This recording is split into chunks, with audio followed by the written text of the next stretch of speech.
On veel viies mõõde, väljaspool seda, mis on inimesele teada. See on mõõde, mis on sama avar kui ruum ja ajatu nagu lõpmatus.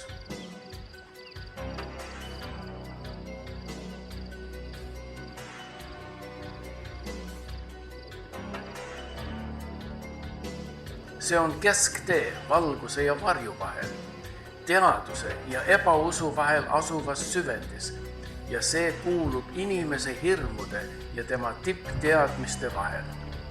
See on kujutlusvõime mõõde.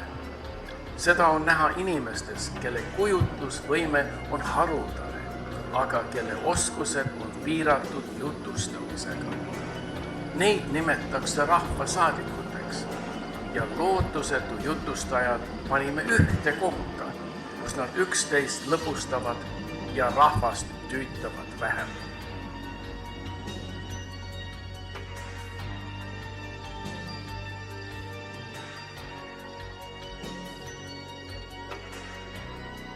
On ka teist sorti inimesi, need, kes oskavad midagi teha.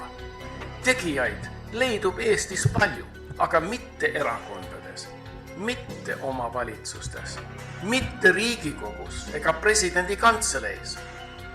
Hääletamisega vallandame kasutu jutustajad ja paneme tegijad õigele kohale asemele.